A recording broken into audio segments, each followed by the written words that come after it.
ರಾಜರಾಜೇಶ್ವರಿ ನಗರ ಕ್ಷೇತ್ರದಿಂದ ಕಾಂಗ್ರೆಸ್ ಅಭ್ಯರ್ಥಿ ವಿಚಾರಕ್ಕೆ ಸಂಬಂಧಪಟ್ಟ ಹಾಗೆ ಸದಾಶಿವನಗರದಲ್ಲಿ ಶಾಸಕ ಡಿಕೆ ಶಿವಕುಮಾರ್ ಹೇಳಿಕೆಯೊಂದನ್ನು ಕೊಟ್ಟಿದ್ದಾರೆ. ನಾವು ಜೆಡಿಎಸ್ನವರಿಗೆ ಬಹಳ ಗೌರವದಿಂದ ಹೇಳಿದ್ದೇವೆ, ನಮ್ಮ ಅಭ್ಯರ್ಥಿ ಗೆಲುವಿಗೆ ಸಹಾಯ ಮಾಡಿ ಅಂತ. ಬಿಜೆಪಿ ದೂರ ಇಡೋದಕ್ಕೆ ಒಳ್ಳೆ ಅವಕಾಶ ಅಂತ ಹೇಳಿದ್ದೀವಿ. ನಾವು ಉದಾರದಿಂದ ತ್ಯಾಗದಿಂದ ಜೆಡಿಎಸ್ಗೆ ಸಹಾಯ ಮಾಡಿದ್ದೀವಿ. ಹಾಗಾಗಿ ನಮ್ಮ ಅಭ್ಯರ್ಥಿ ಗೆಲುವಿಗೆ ಸಹಾಯ ಮಾಡಿ ಅಂತ ಕೇಳ್ಕೊಂಡಿದ್ದೀವಿ ಅಂತ ಸದಾಶಿವನಗರದಲ್ಲಿ ಡಿಕೆ ಶಿವಕುಮಾರ್ ಹೇಳಿಕೆಯನ್ನು ಕೊಟ್ಟಿದ್ದಾರೆ.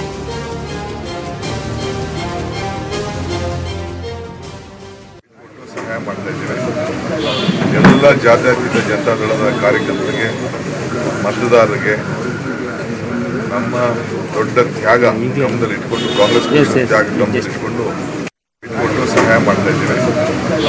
ಎಲ್ಲ ಜಾತ್ಯತೀತ ಜನತಾದಳದ ಕಾರ್ಯಕರ್ತರಿಗೆ, ಮತದಾರರಿಗೆ ನಮ್ಮ ದೊಡ್ಡ ತ್ಯಾಗ ಗಮನದಲ್ಲಿ ಇಟ್ಕೊಂಡು, ಕಾಂಗ್ರೆಸ್ ತ್ಯಾಗ ಗಮನದಲ್ಲಿ ಇಟ್ಕೊಂಡು ಸಹಾಯ ಮಾಡ್ತಾ ಇದ್ದೀವಿ.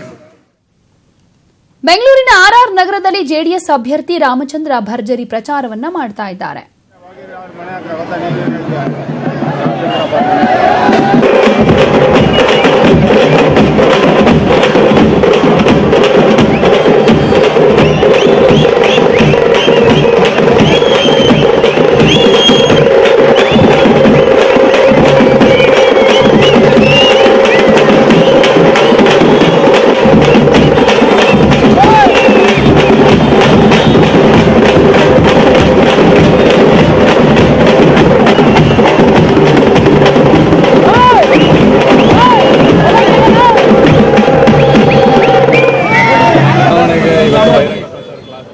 ಯಾವ ರೀತಿ ತಯಾರಿ ನಡೆದಿದೆ? ಸೊ ಒಂದು ನಿಮಿಷ ಸರ್, ಇದೆಲ್ಲ ನಡುವೆ ಯಾವ ರೀತಿ ಸರ್ವೈವ್? ಒಂದು ನಿಮಿಷ ಇರಿ ಸರ್.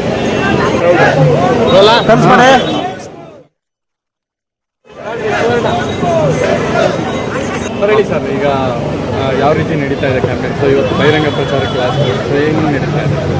ಇವತ್ತೇನು ಬಹಿರಂಗ ಸಭೆಗೆ ಕೊನೆ ದಿವಸ. ಇವತ್ತು ಸನ್ಮಾನ್ಯ ಈ ದೇಶದ ಮಾಜಿ ಪ್ರಧಾನಿಗಳಾದ ದೇವೇಗೌಡರು ಈ ಕಾರ್ಯಕ್ರಮ ಪಾಲ್ಗೊಳ್ತಾರೆ, ಈ ಸಭೆಯಲ್ಲಿ ಪಾಲ್ಗೊಳ್ತಾರೆ. ಮತ್ತು ಪ್ರಜ್ವಲ್ ರೇವಣ್ಣವರು ಮತ್ತು ಈಗಾಗಲೇ ನಮ್ಮ ನೂತನ ಶಾಸಕರಾಗಿ ಆಯ್ಕೆಯಾದಂಥ ಗೌರಿಶಂಕರ್ ಸಹ ಬಂದಿದ್ದಾರೆ.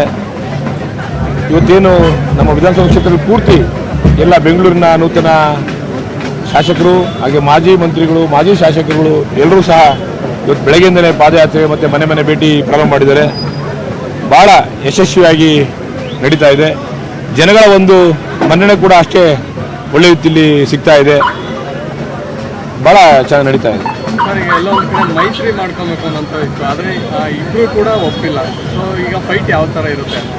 ಮೈತ್ರಿ ಮಾಡಿಕೊಳ್ಳಲಿಕ್ಕೆ ಏನು ಇದು ಚುನಾವಣೆ 12ನೇ ತಾರೀಕು ಆಗಬೇಕಿತ್ತು. ಯಾಕೆ ಪೋಸ್ಟ್ಪೋನ್ ಆಯಿತು ಅಂತ ನಿಮ್ಗೆ ಗೊತ್ತಿದೆ. ಯಾರಿಂದ ಪೋಸ್ಟ್ಪೋನ್ ಆಯಿತು, ಯಾಕೆ ಆಯಿತು ಅಂತ ನಿಮ್ಗೆಲ್ಲ ಗೊತ್ತಿದೆ, ಮೀಡಿಯಾದೆಲ್ಲ ಗೊತ್ತಿದೆ. ಏನು ಎತ್ತಿಕ್ ಕಾರ್ಡ್ನ ಕಲೆಕ್ಟ್ ಮಾಡಿ ಸುಮಾರು 10,000 ಕಾರ್ಡನ್ನು